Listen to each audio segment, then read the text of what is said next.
John I Tzimiskes was the senior Byzantine emperor from December 11, 969 to January 10, 976. An intuitive and successful general, he strengthened the empire and expanded its borders during his short reign. Background: John I Tzimiskes was born into the Korkoar clan, a family of Armenian origin. Scholars have speculated that his nickname Tzimiskes was derived either from the Armenian shmushkik, meaning red boot, or from an Armenian word for short stature. A more favorable explanation is offered by the medieval Armenian historian Matthew of Edessa, who states that Tzimiskes was from the region of Kazan, from the area which is now called Shmushkatzag. Kazan was located in the region of Panatun, in the Byzantine province of Fourth Armenia. Tzimiskes was born sometime in 925 to an unnamed member of the Korkoar family and the sister of the future Emperor Nicephorus II Phocas. Both the Korkoui and the Phocadae were distinguished Cappadocian families,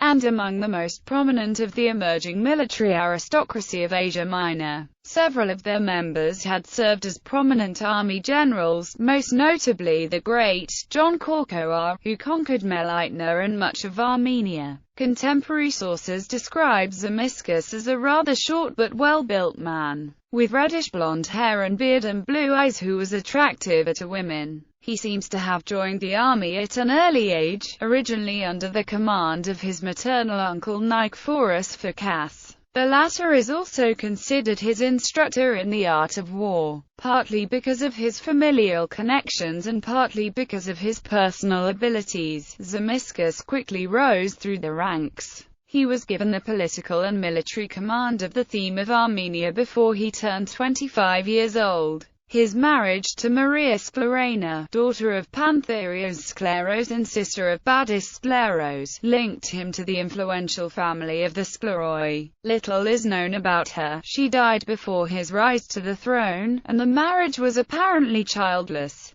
The contemporary historian Leo the Deacon remarks that she excelled in both beauty and wisdom. Rise to the throne. The Byzantine Empire was at war with its eastern neighbors, the various autonomous and semi-autonomous emirates emerging from the breakup of the Abbasid Caliphate. The most prominent among them was the Hamdanid Emirate of Aleppo, under Saif al-Dawla. Armenia served as the borderland between the two empires, and Tzimiskes successfully defended his province. He and his troops joined the main part of the army, which was campaigning under the command of Nicephorus Phocas. Nicephorus justified his name with a series of victories, moving the borders further east with the capture of about 60 border cities including Aleppo. By 962 the Hamdanids had sued for peace with favorable terms for the Byzantines, securing the eastern border of the empire for some years. Tzimiskes distinguished himself during the war both at the side of his uncle and at leading parts of the army to battle under his personal command, as in the Battle of Rayburn in 958. He was rather popular with his troops and gained a reputation for taking the initiative during battles, turning their course.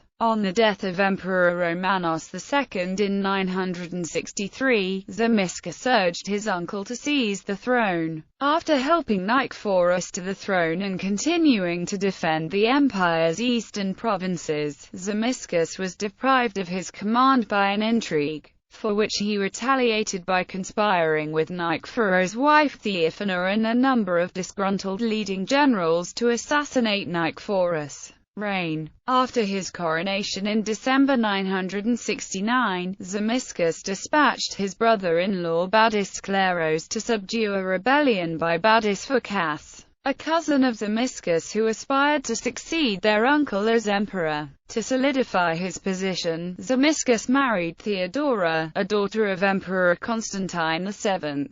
He proceeded to justify his usurpation by repelling the foreign invaders of the empire. In a series of campaigns against the Kiev and Rus encroachment on the lower Danube in 970 to 971, he drove the enemy out of Thrace in the Battle of Arcadiopolis, crossed Mount Hemus, and besieged the fortress of Dorostolin on the Danube for 65 days, where after several hard-fought battles he defeated Great Prince Sviatoslav I of Rus. Tzimiskes and Sviatoslav ended up negotiating a truce, in which weaponry, armor and provisions were exchanged for the famished Rus' departure. On his return to Constantinople, Tzimiskes celebrated a triumph, built the Church of Christ of the Chalk as thanksgiving, divested the captive Bulgarian Emperor Boris II of the imperial symbols, and proclaimed Bulgaria annexed. He further secured his northern frontier by transplanting to Thrace some colonies of the Paulicians, whom he suspected of sympathizing with their Muslim neighbors in the east. In 972, Tzimiskes turned against the Abbasid Empire and its vassals, beginning with an invasion of Upper Mesopotamia. A second campaign, in 975, was aimed at Syria, where his forces took Emesa, Baalbek, Damascus, Tiberias, Nazareth, Caesarea, Sidon, Beirut, Byblos, and Tripoli, but they failed to take Jerusalem. He died suddenly in 976, returning from his second campaign against the Abbasids, and was buried in the Church of Christ Chalkites, which he had rebuilt. Several sources state that the imperial chamberlain Basil Lekarpanos poisoned the emperor to prevent him from stripping Lekarpanos of his ill-gotten lands and riches. Tzimiskes was succeeded by his warden nephew, Basil II, who had been nominal co-emperor since 960. Miscellaneous. Today, Tzimiskes Street, the main commercial road in the center of Thessaloniki, is named after him.